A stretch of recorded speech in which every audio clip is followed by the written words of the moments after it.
Students, पिछले sessions में हमने पिवट टेबल कैसे डेवलप करते हैं हमने सीखा, बिल्कुल बेसिक्स था। इस सेशन में हम एक स्टेप आगे लेंगे और एडवांस पिवट टेबल टेक्निक्स उनके ऊपर कंसीडर करेंगे। एक्चुअली पिवट टेबल की एक बहुत बड़ी लिमिटेशन है, शायद आपने पिछले सेशन में फील कर ली हो, कि रोज़ और कॉलम में जिस भी वेरिएबल को हम शिफ्ट करते हैं वो लाजमी तौर के ऊपर कैटेगोरिकल होना चाहिए। अगर वो कॉन्टीन्यूअस या क्वांटिटेटिव वेरिएबल है तो हम उसको रोज़ एंड कॉलम में कन्वर्ट नहीं कर सकते, हाँ वैल्यूज़ में ज़रूर शिफ्ट कर सकते हैं। सो ये सेशन फोकस कर रहा है कि अगर हमें किसी रिक्वायरमेंट में एक क्वांटिटेटिव या कॉन्टीन्यूअस वेरिएबल को रोज़ और कॉलम में रखना हो तो फिर हम कैसे स्टेप इन करेंगे। मैं इसकी मिसाल ये देता हूँ, अगर आप वही कस्टमर डीबेस की फ़ाइल अपने जहन में रखें तो उसमें एक वेरिएबल इनकम है। इनकम एक कॉन्टीन्यूअस वेरिएबल है, क्वांटिटेटिव वेरिएबल है। अब अगर मैं इनकम के रेफरेंस से कोई वैल्यू डेवलप करना चाहूँ, यानी इनकम को रोज़ और कॉलम में शिफ्ट करना चाहूँ, उसके लिहाज से डेटा की सबसेटिंग करना चाहूँ, तो इस वक्त डेटा पिवटिंग मुझे इस बात की इजाज़त नहीं देती। तो मुझे एक इनडायरेक्ट स्टेप दरमियान में करना पड़ेगा उस इनकम को रोज़ और कॉलम में रखने को।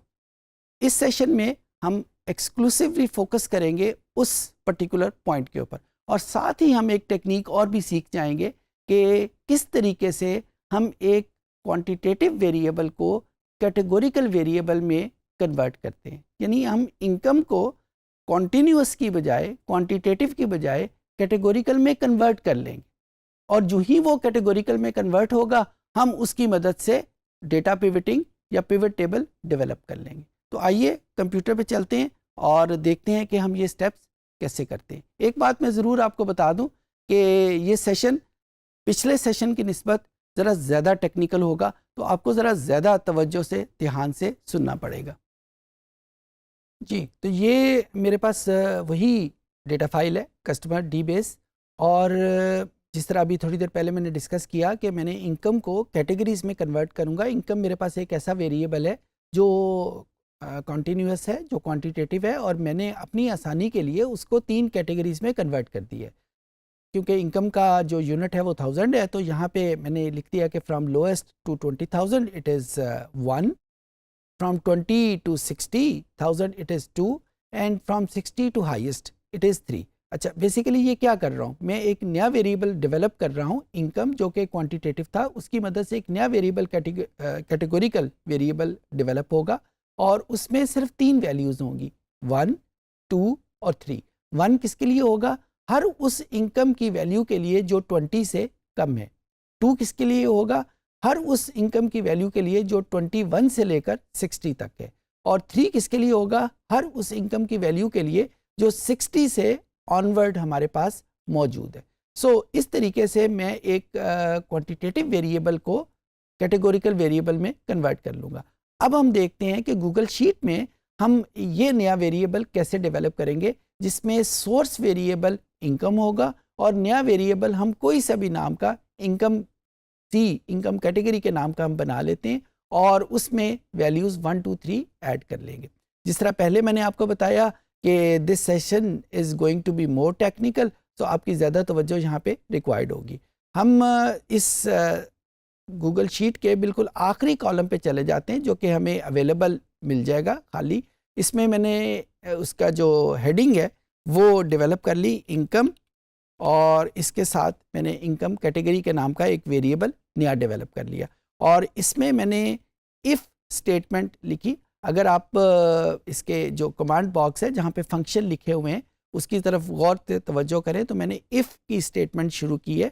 इफ़ हर उस जगह पे इस्तेमाल होता है जब हमने किसी ख़ास कंडीशन के तहत कोई फंक्शन परफॉर्म करना होता है। तो वो कंडीशन हम क्या करते हैं, यहाँ पे मेरे पास जो इनकम का वेरिएबल था वो ओ कॉलम में मौजूद था, तो मैं यहाँ पे O2, अब ये उसका सेल का रेफरेंस दे दिया। अगर O2 जो है वो 20 से कम है, सो मैंने उसकी वैल्यू 1 रख दी। अब इसका सिंटेक्स यानी इसका जो स्ट्रक्चर है वो भी आप गौर से देखें कि पहले मैंने कंडीशन रखी O2 जो उस सेल का रेफरेंस है वो अगर 20 से कम है तो मैंने उसका नाम 1 रख दिया नए वेरिएबल में। अच्छा, दूसरे नंबर के ऊपर मैंने क्या करना है कि अब मैंने करना है कि अगर वो 21 से 60 के दरमियान में है तो उसको वैल्यू मैंने 2 दे देनी है। तो यहाँ पे मैं दूसरी स्टेटमेंट लिखता हूँ कि if O2 is less than 60 तो इसकी वैल्यू 2 आ जाए। ये मेरे पास दूसरी कैटेगरी आ गई। और 61 से ऑनवर्ड जितनी भी वैल्यूज़ थी, क्योंकि उसको मैंने 3 रखना था, तो यहीं पे मैंने 3 कॉमा डाल के 3 लिख दिया। तो अब यहाँ पे ये स्ट्रक्चर जो है ये मुकम्मल हो गया कि अगर O2 की वैल्यू, और O2 में क्या चीज़ें हैं, हमारे पास इनकम की वैल्यूज़ मौजूद है। अगर O2 की वैल्यूज़ 20 से कम है तो हर उस जगह पे 1 लिखा जाए। अगर उसकी वैल्यू 60 से कम है, 20 से ज़्यादा और 60 से कम है, तो वहाँ पे 2 लिखा जाए।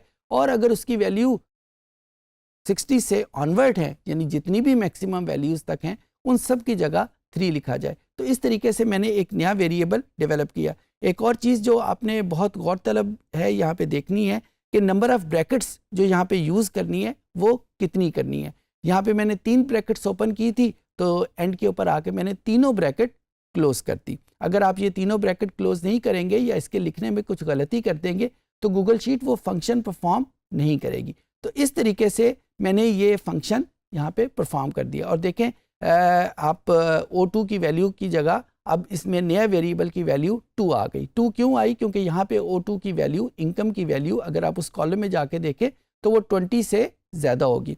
और इसी वैल्यू को हमने कॉपी किया और नीचे जितनी भी उसकी आखिरी वैल्यू है वहाँ तक। और आपको याद है कि यहाँ पे कितने रिस्पोंडेंट थे? ये वही फाइल है जो कि हम हर मरतबा यूज़ करते आए हैं। तो इसमें 5000 रिस्पोंडेंट थे। तो 5000 रिस्पोंडेंट तक हमने ये वैल्यूज़ वहाँ पे पेस्ट कर दी। और जो ही ये पेस्ट की तो हमारे पास एक नया वेरिएबल बन गया जो अब क्वांटिटेटिव नहीं है, वो कैटेगोरिकल है।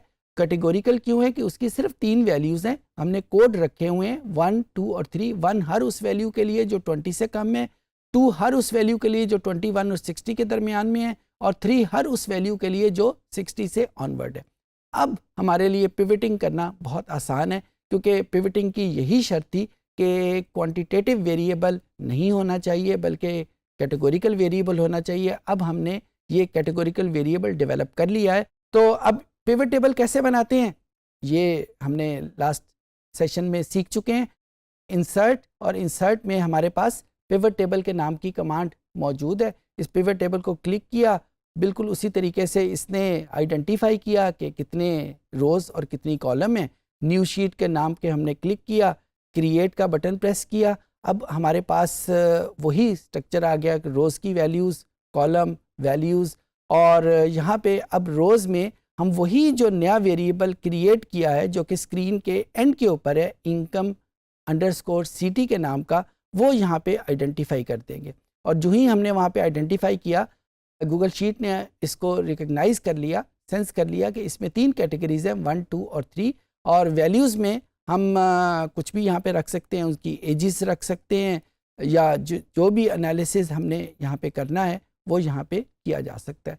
आई होप कि ये जो इफ़ की कमांड है ये आपको समझ आ गई होगी। ये टेक्निकल ज़रूर है लेकिन डिफ़िकल्ट नहीं है, डिफरेंट ज़रूर है, डिफ़िकल्ट नहीं है। तो इसको ज़रा ध्यान से करना पड़ता है कि इफ़ के आगे जो स्ट्रक्चर है उसमें सबसे पहले हम उसकी क्राइटेरिया उसमें शिफ्ट करते हैं, और क्राइटेरिया शिफ्ट करने के बाद हम उसकी 2 कैटेगरीज़ होती हैं कि अगर वो क्राइटेरिया ठीक है तो वैल्यूज़ क्या होनी चाहिए, और अगर वो क्राइटेरिया ठीक नहीं है तो उसकी वैल्यू क्या होनी चाहिए। तो हमने वही चीज़ यहाँ पे यूज़ की। इफ़ के आगे मैंने क्राइटेरिया डेवलप किया कि अगर इनकम की वैल्यू 20 से कम है तो उसमें 1 रखते, और अगर वो 20 से कम नहीं है यानी क्राइटेरिया ठीक साबित नहीं हुआ तो फिर वो आगे शिफ्ट हो जाए। और आगे फिर एक और क्राइटेरिया है कि अगर वो 60 से कम है यानी 20 और 60 से कम है तो वो हमारे पास उसकी वैल्यू 2 रखते, और अगर वो ये क्राइटेरिया गलत साबित होता है तो उसकी जगह ऑटोमेटिकली 3 भी रखते। अच्छा, यही इफ़ स्टेटमेंट हम ज़्यादा बिगर वैल्यूज़ के लिए भी डेवलप कर सकते हैं। फॉर एग्ज़ाम्पल इसी शीट में एक वेरिएबल है बर्थ मंथ, और अगर आप इसको गौर से देखें तो इस बर्थ मंथ को उन्होंने ABC में लिखा हुआ है, ये 1 2 3 में मौजूद नहीं है। बर्थ मंथ का जो वेरिएबल है वो ABC में मौजूद नहीं है, लेकिन अगर हम अपनी किसी क्यूरियोसिटी के लिए इसको कन्वर्ट करना चाहते हैं 1 2 3 में, हम सबको पता है कि जनवरी 1 का कोड इस्तेमाल करेगा, फरवरी 2 का कोड इस्तेमाल करेगा एंड देन सो ऑन। तो हम बड़ी आसानी के साथ इसी इफ़ स्टेटमेंट को यूज़ करते हुए हम 1 2 3 इसमें डेवलप कर लेंगे। और यहाँ पे ये जो आपके साथ शीट आपको डाउनलोड एरिया में अवेलेबल है कस्टमर डीबेस के नाम की, उसका जो सेकंड लास्ट कॉलम है उसमें ये वेरिएबल बना हुआ आपको मिल भी जाएगा, जिसमें मैंने वही इफ़ स्टेटमेंट जो यूज़ करते हुए इसको कन्वर्ट किया हुआ है। उम्मीद है कि ये चीज़ें आपको समझ आ गई होगी। जी, तो आज के सेशन में हमने देखा कि किस तरीके से एक क्वांटिटेटिव वेरिएबल को हम कन्वर्ट करते हैं कैटेगोरिकल वेरिएबल में, और ये स्टेप बहुत ज़रूरी हो जाता है उन तमाम सिचुएशंस के लिए कि जब हम एक क्वांटिटेटिव वेरिएबल को की मदद से एक पिवटिंग डेवलप करना चाहते हैं। उम्मीद है कि चीज़ें आपको समझ आ गई होंगी।